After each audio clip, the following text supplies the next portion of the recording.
এই দেখো আমার মা কাঁঠাল কাটছে। এখন আমরা আজকে কি খাবো? কাঁঠাল। কাঁঠালের সবজি। এই দেখো এটা আমার একদম মাংসের মতন লাগে। ঠিক আছে, এখন দেখো কাঁঠালটা শেষ করে নিতে হবে। তাই চলো দেখি আমার মা রান্নাটা করেছে নি। এই দেখো আমার হেয়ারস্টাইলটা সুন্দর নিয়ে আপনারা মা রান্না করে ছেড়েছো? না বাবা, এই দেখো সব কিছু রেডি করছি। কাঁঠালটার দিকে একটু হালকা সিদ্ধ করে নিয়েছি। আর এই দেখো, তুমি তো কইছো যে মা মাংসের মতো করে রান্না করতে, তো এই দেখো মাংসের মতো করে রান্না করতেছি। আলুটা আগে একটু ভাজা নিচ্ছি, কারণ এঁচড়টা তো একটু আমরা আগে হালকা সিদ্ধ করে নিচ্ছি, তো আর একটু সময় নিবো আর কি।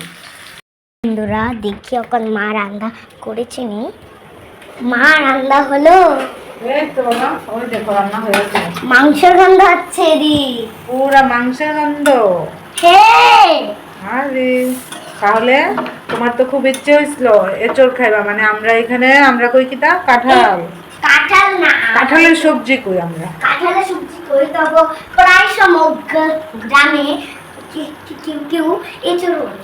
হ্যাঁ হ্যাঁ ঠিক। তো ঠিক আছে, এখন আমি গরম মশলাটা দিয়ে দেবো।